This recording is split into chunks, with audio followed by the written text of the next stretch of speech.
तुंगभद्रा नदी के तट पर एक ब्राह्मण निवास करते हैं। उनका नाम है आत्मदेव। आत्मदेव जी महाराज बड़े ज्ञानी हैं, ब्राह्मण हैं। देखो उनके घर में सब कुछ है, लेकिन केवल संतान नहीं है। आत्मदेव जी के घर में सुंदर पत्नी है, संपत्ति है, सब कुछ है, लेकिन संतान नहीं। आपके घर में सब कुछ हो लेकिन बच्चा ना हो तो कैसा लगेगा? उदासपन होगा, घर सुना सुना रहेगा। घर में बालक होना जरूरी है। आत्मदेव जी को लगा कि मेरे घर में संतान नहीं, भगवान ने सब कुछ दिया लेकिन केवल संतान नहीं दिया। एक दिन उनको बड़ा दुख हुआ। उनकी पत्नी का नाम है धुंधुली देवी। ये कथा तो शायद सबने सुना होगा। आत्मदेव जी विचार करते ऐसे जीवन जीने से अच्छा तो मैं मर जाता हूँ। आत्मदेव जी आत्महत्या करने के लिए बाहर गए। एक कुएं के पास में जाकर के बैठे हैं। मन में भाव आता है मैं मर जाता हूँ, जीने से क्या फायदा। देखो मैं आपसे निवेदन करूंगी, जीवन में चाहे कितना भी संकट आ जाए, कितना बड़ा दुख आ जाए, लेकिन कभी भी समस्या का समाधान आत्महत्या नहीं होता। आजकल के मनुष्य इतने कमजोर हो गए हैं, छोटी छोटी संकट, छोटी छोटी समस्या को देख करके डर जाते हैं।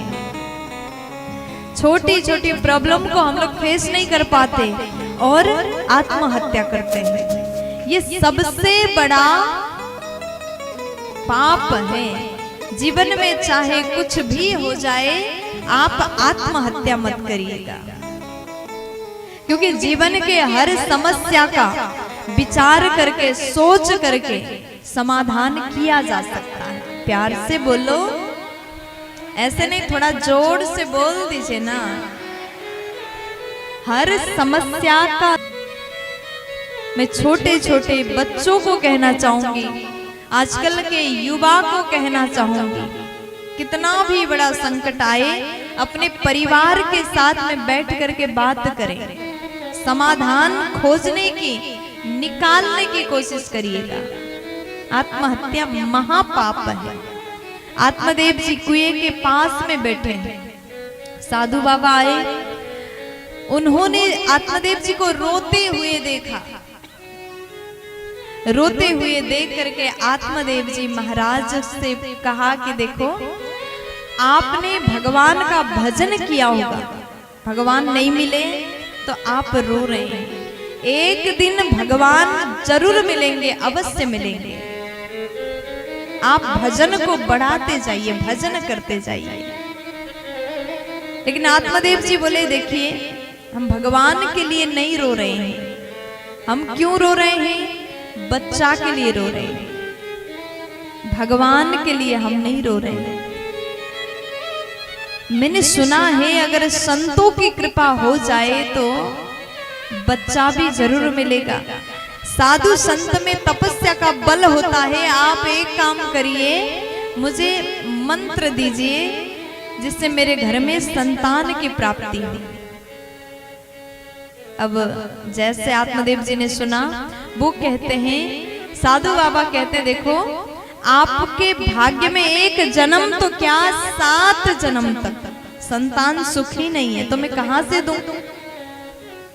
साधु बाबा को खूब जिद किया। आत्मदेव जी कहते चाहे कुछ भी हो जाए मुझे संतान चाहिए, अगर नहीं मिला तो मैं आत्महत्या करूंगा और उसका पाप आपको लगेगा। तुरंत साधु बाबा ने अभिमंत्रित करके एक फल प्रदान किया। फल पाते ही साधु बाबा बोले ये फल ले जाइए, अपने पत्नी को खिला दीजिए, आपके घर में संतान अवश्य होगा। दौड़ के गए, वो फल धुंधुली को दिया। अब धुंधुली बैठ करके सोचती है ये फल अगर खाऊंगी तो बालक होगा, क्या पता होगा कि नहीं होगा, सच में बालक होगा कि नहीं होगा। देखिए संत के वाणी पर संदेह नहीं करना चाहिए। जो आज धुंधुली ने किया, शंका किया, फल तो मैं खाऊंगी लेकिन सच में बालक होगा नहीं होगा कोई गारंटी नहीं है। अगर सच में बालक हुआ तो उस समय हमारी ननंद आएंगी घर में, हो सकता है मैं जिस समय काम न कर पाऊं उस समय ननंद आकर के पूरा घर साफ कर दिए तो फिर क्या होगा। जीवन में तर्क करना उचित है, लेकिन कुतर्क करना उचित नहीं है। किसी किसी का स्वभाव होता है, अगर हम ऐसा करेंगे तो ये होगा, बैठे बैठे पलंग पर लेटे लेटे प्लानिंग करते रहेंगे, तर्क करेंगे, कुतर्क करेंगे, फिर ऐसे व्यक्ति जीवन में कुछ भी नहीं कर पाते हैं, केवल सोते रह जाएंगे। प्यार से बोलो, थोड़ा जोर से बोलो ना, मस्ती में बोल दीजिए ना। अब धुंधली हाथ में फल लिया, फल लेकर के देखती है खाऊं के न खाऊं, खाऊं के न खाऊं। इतने में उसकी सहेली आई, सहेली ने पूछा कि क्या हो गया, पूरी बात बताइए। फिर उसके बाद धुंधली देवी ने पूरी बात बताया। सहेली बोली देखो अगर ऐसी बात है तो आपको फल खाना चाहिए। सलाह देकर के वो तो चली गई, लेकिन थोड़ी देर बाद उसकी बहन आई, दीदी क्या बात है, क्या हुआ, क्यों दुखी, क्यों नाराज, क्यों दुखी हुआ, क्यों निराश हो।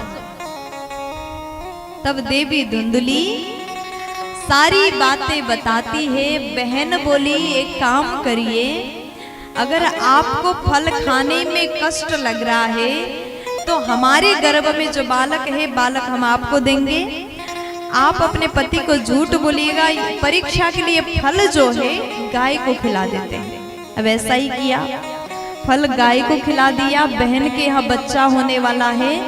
धुंधली ने 9 महीने तक जिस प्रकार से गर्भवती महिला रहती है उसी प्रकार से पेट में कपड़ा बांध करके अभिनय किया, नाटक किया।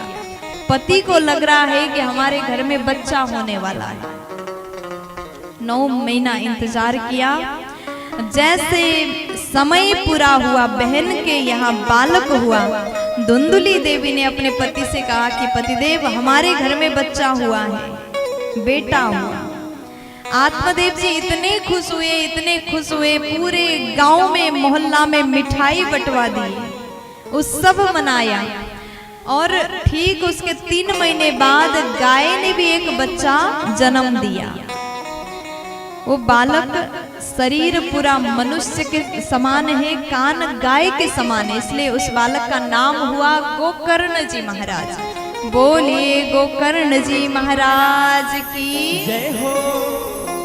अब जैसे दोनों बालक का नामकरण हुआ, धुंधली का जो बहन का बेटा है इसका नाम हुआ धुंधकारी। गौ माता ने जो बालक को जन्म दिया उसका नाम हुआ गोकर्ण जी महाराज।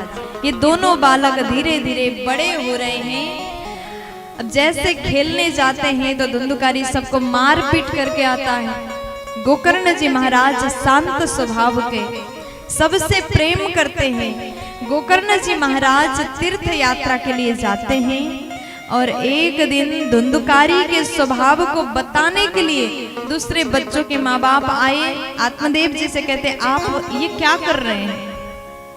आत्मदेव जी ने कहा धुंधकारी घर आया था ना, उसके माँ बाप कहते हैं देखो आत्मदेव जी आप ज्ञानी हैं, ब्राह्मण हैं, अपने बालक को सुंदर संस्कार दीजिए, प्यार से बोलो। अब जैसे सुंदर संस्कार दीजिए कहा, आत्मदेव जी को बड़ा दुख हुआ। देखो आपके पास में कभी कोई आकर के ये बोले बच्चों को संस्कार दीजिए तो उस दिन माँ बाप को बड़ा दुख होता है। हर माता पिता चाहते हैं कि हम बच्चों को अच्छा बनाएं। विशेष करके क्या होता है, माँ बाप को पता ही नहीं चलता कि बच्चे बिगड़ रहे हैं कि क्या कर रहे हैं। हर माँ बाप को लगता है कि हमारे बच्चे सही लाइन में हैं, लेकिन बच्चों के जो संस्कार है घर वाले तो नहीं जानते, मोहल्ला के लोगों को पता चल जाता है और दूसरे आकर के कहते हैं बच्चों को अच्छे से रखिए, संस्कार दो। तो उस समय माँ बाप को बड़ा दुख होता है। इसलिए मैं आपसे निवेदन करूंगी अपने बच्चों को हमेशा बचपन से अच्छा संस्कार दे करके रखिए, क्योंकि संस्कार बचपन में देना चाहिए। जब बच्चे बड़े हो जाएं, आपको ही वो बच्चे ना समझ मानेंगे, इसलिए बचपन से संस्कार दीजिए, प्यार से बोल दीजिए ना। अब उसके बाद में गोकर्ण जी महाराज तीर्थ यात्रा के लिए गए। इधर आत्मदेव जी को बड़ा दुख हुआ, आज रो रहे हैं, पहले भी रो रहे थे, बालक नहीं है, आज रो रहे हैं, ऐसा बच्चा क्यों है। आत्मदेव जी ने विचार किया, ऐसे बालक के साथ रहने से अच्छा तो मैं जंगल जाता हूँ, भगवान का भजन करता हूँ। देखो, जो व्यक्ति को समझाने पर समझ ना आए उसको छोड़ देना चाहिए। पहले खूब समझाया था साधु बाबा ने, आत्मदेव जी नहीं समझ पाए, लेकिन अभी जीवन में जब ठोकर लगा तो वो खुद समझ गए।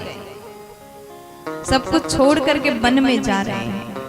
गोकर्ण जी आए, उन्होंने पूछा कि पिताजी आप कहाँ जा रहे हैं। तब आत्मदेव जी कहते हैं, मैं घर को छोड़ करके जंगल जाना चाहता हूँ और तपस्या करना चाहता हूँ। तब गोकर्ण जी महाराज ने अपने पिताजी को सुंदर उपदेश दिया।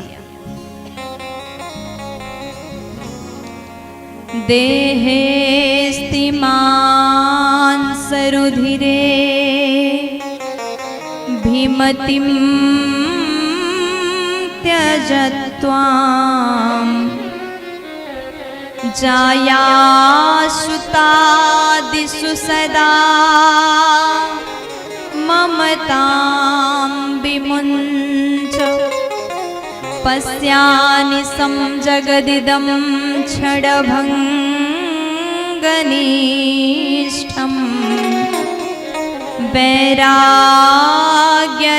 वैराग्यरागरसिको भवभक्तिनिष्ठः।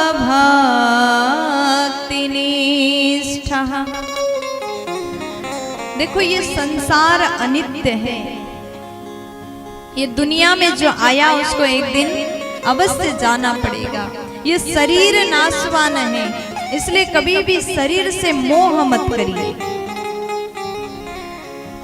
बंधन का कारण ही मोह है। हम लोग संसार में आए हैं, जबकि पता है एक दिन सबको मरना पड़ेगा, लेकिन फिर भी सांसारिक वस्तुओं से, रिश्तों से हम मोह रखते हैं, और वो मोह ही हमें संसार में बांध करके रखता है। प्यार से बोल दीजिए ना, थोड़ा जोर से बोलो, दोनों हाथ उठा के मुस्कुरा करके बोल दो ना। हम लोग चाहते तो हैं भगवान को प्राप्त करें, भगवान को ढूंढने के लिए कुछ करें, लेकिन संसार का मोह जो है वो हमें बंधन में रखता है। अभी आप लोग बैठे तो कथा में हैं, कईयों का मन यहाँ लग रहा होगा, लेकिन किसी किसी का मन तो घर में पहुंच गया। गेट लगा के आए कि नहीं लगाए, भूख लग चुकी है। भूख तो नहीं लगी आप लोग को? नहीं लगी तो मन क्यों घर में भाग रहा है? घर की याद तो नहीं आ रही? आप लोग 2 घंटे से यहाँ पर बैठे, घर की याद आ रही है, लेकिन हम 2 महीने से घर नहीं गए, फिर भी याद आ रही है। प्यार से बोलो, थोड़ा जोर से बोलो ना, और जोर से बोल दीजिए ना। देखो, अपने घर का याद सबको आता है, लेकिन कोशिश करिए ये मन को भगवान से जोड़ करके रखें। आज आत्मदेव जी महाराज को लगा कि घर परिवार, ऐसे परिवार को त्याग देना चाहिए जो भगवान से विमुख हो। यहाँ गोकर्ण जी से पूछा कि बेटा मैं घर को छोड़ करके जंगल जा रहा हूँ, मुझे पाप तो नहीं लगेगा?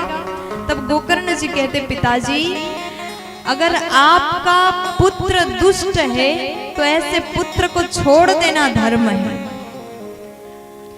आपके पिताजी आपको भगवान से विमुख करते हैं तो ऐसे पिता को छोड़ना पाप नहीं लगता। प्रहलाद जी महाराज ने भी अपने पिता को छोड़ दिया, क्योंकि हिरण्यकश्यपु प्रहलाद जी को भगवान से दूर करने की कोशिश करता था।